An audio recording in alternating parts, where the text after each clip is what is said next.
The email came from my own business partner. Subject line: "Congratulations on the sale." I read it 3 times, standing in my kitchen at 7 a.m., still in my pajamas with my coffee getting cold in my hand. Congratulations on the sale. I had not sold anything. I had not agreed to sell anything. I had not been in a single conversation about selling anything. My business, the one I had built from a freelance side project into a consulting firm with 4 employees and 11 contracts, had apparently been sold without me. I called my business partner immediately. She picked up on the second ring and immediately said, "Oh, thank God, Renata, I thought you knew. Your father-in-law called me last week. He said you and David had decided to transition out and that you were handling the personal side, he was handling the business side. He had the LLC documents, he had the operating agreement, he knew everything." "What documents did he send you?" I said. My voice was very calm, professionally calm. The kind of calm that is actually the outermost layer of something much louder. She described them. They were real documents from my actual filed paperwork with my signature on them, a signature I had not written. If someone has ever used your name to make a decision about your life without you, hit that like button right now. Subscribe, because what I uncovered over the next 2 weeks was not just a forged signature, it was a plan, a whole structured, premeditated plan, and dismantling it was the most satisfying work I have ever done. My name is Renata Voss. I'm 37, I have a background in business development and a very specific, very hard-won understanding of what it costs to build something from nothing because I have done it twice. The first time I was 26 and naive about contracts, and I learned expensive lessons. The second time I was 31 and I built everything correctly, properly documented, legally protected, every agreement in writing, every signature witnessed, every operating document filed with a lawyer who reviewed it before I signed anything. I built my consulting firm the right way because I had done it the wrong way once, and I knew the difference. David and I had been married for 5 years. He was an architect, talented and exacting, someone who appreciated precision in his own work and who had always expressed pride in mine. His parents, Frank and Lorraine, were retired and energetic in the way that some retired people are, always involved, always present, always with opinions about how things should be structured.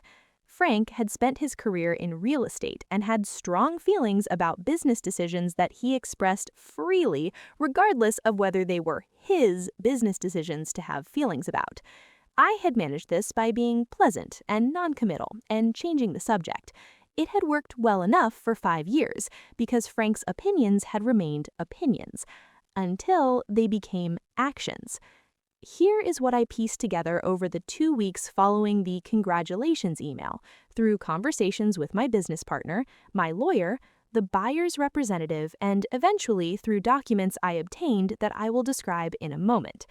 Frank had approached my business partner 6 weeks earlier.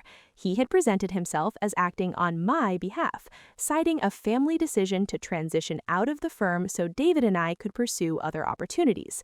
He had LLC documents, real ones, the ones from my actual filed paperwork.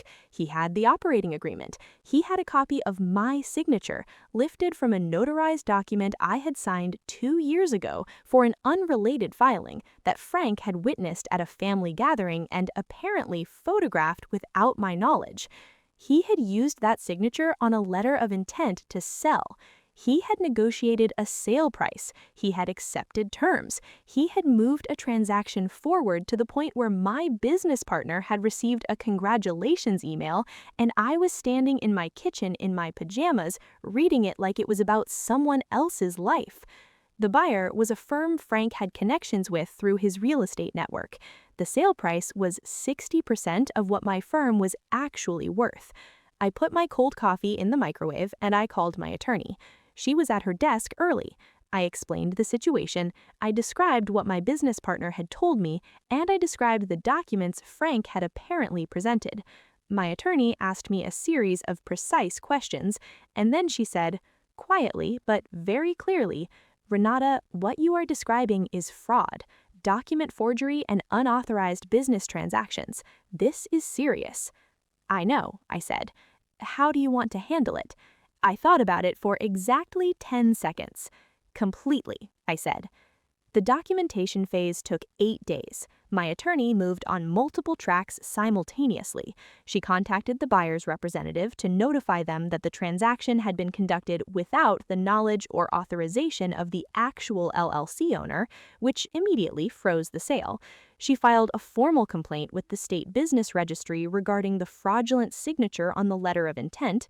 She requested, through proper legal channels, all communications between Frank and the buyer's firm. I handled the forensic side myself. I went back through 2 years of family interactions, and I found, when I was looking for it, a pattern I had mistaken for ordinary nosiness. Frank asking detailed questions about my client roster at family dinners. Frank asking about my revenue at Thanksgiving, framed as interest and pride. Frank asking David, not me, about the firm's structure and valuation. Casual questions that David had answered openly because David had no reason to think the questions had any direction behind them. Frank had been building a picture for a long time. I found the notarized document he had photographed my signature from. I found the family gathering it had been signed at by checking my own calendar against the date on the filing. I found a photograph from that gathering, posted publicly on Lorraine's social media, in which Frank was standing behind me at the kitchen table while I was signing paperwork that I had brought to get witnessed. In the photograph, Frank was looking directly at the document and he was holding his phone. I had the photograph professionally enhanced. His phone screen was visible. He was photographing my signature. I added it to the folder. David did not know. This is the part that required the most careful handling, because when you are building a case that involves your husband's father, you have to decide whether your husband is part of the situation or a victim of it. I needed to know before I moved forward, because the answer changed the strategy entirely. I sat David down on day 6 with none of my documentation visible. I simply told him what had happened, plainly. The email, the conversation with my business partner, the documents, the forged signature. His face went through a sequence I watched very carefully. Shock first, then confusion, then something I was watching specifically for, any flicker of prior knowledge, any tell that he had been aware of any piece of this. There was none. What came instead, slowly and then all at once, was fury. Real fury. The kind directed not at me, but at his father. The kind that happens when someone realizes they have been used as unwitting cover for something they would never have agreed to. "He did this," David said. Not a question. "The evidence points to it clearly," I said. "How long have you known?" 6 days, I said. "I wanted to be certain before I talked to you." He was quiet for a long moment. "What do you need from me?" he said. That was the right question.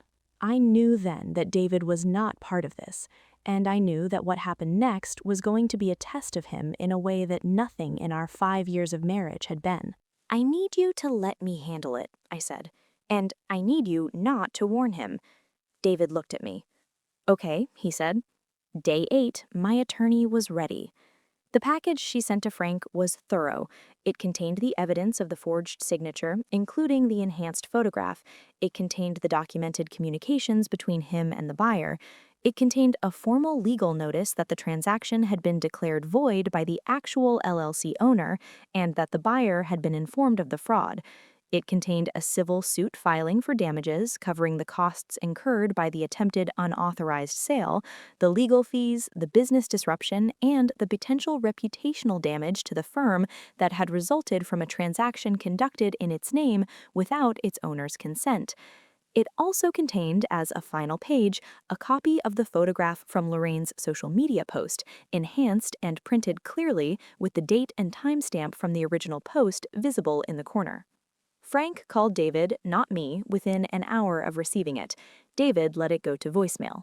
The voicemail contained several claims, including that Frank had been acting in our best interests, that he had misunderstood the nature of his authorization, and that he had not intended any harm. My attorney noted that none of those claims were legally relevant defenses and filed accordingly.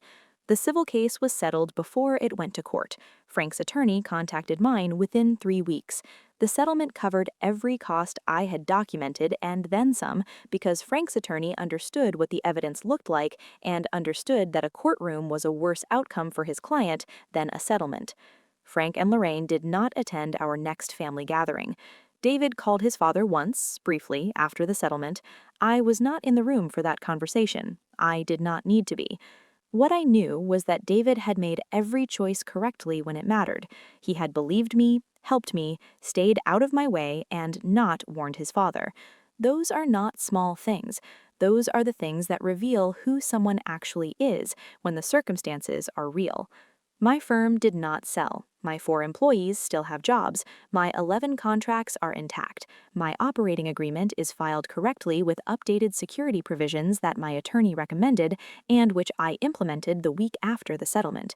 My signature is not on any document that I did not personally and deliberately sign. Frank and Lorraine are smaller in our life now, not gone because David is their son and I am not in the business of asking him to sever from his family entirely, but smaller, boundaried, no longer in possession of information about my business, my finances, my structure, my valuation, or any other detail that could be leveraged into action without my authorization. Frank sent a card at Christmas. I read it, acknowledged it, and moved on. Here is what I want you to take from this story. Building something from nothing is one of the hardest things a person can do. It requires years of consistent, unglamorous work that nobody sees, and it produces something that other people can look at and decide they have opinions about, or rights over, or access to. They do not. What you build is yours. The documentation that protects it is yours. The legal standing that defends it is yours. And the moment someone decides that what you built is available for their use without your permission, the most powerful thing you can do is become precisely what they underestimated.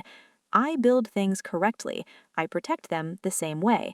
And anyone who tries to take them without asking learns, in the most formally documented way possible, exactly what that costs.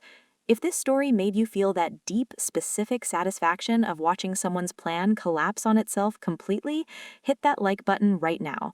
Have you ever had someone make a decision about something that was yours without asking you? Tell me in the comments exactly what happened. Subscribe for more stories where the woman who built it quietly burns down everything they tried to take. I read every comment. See you in the next one.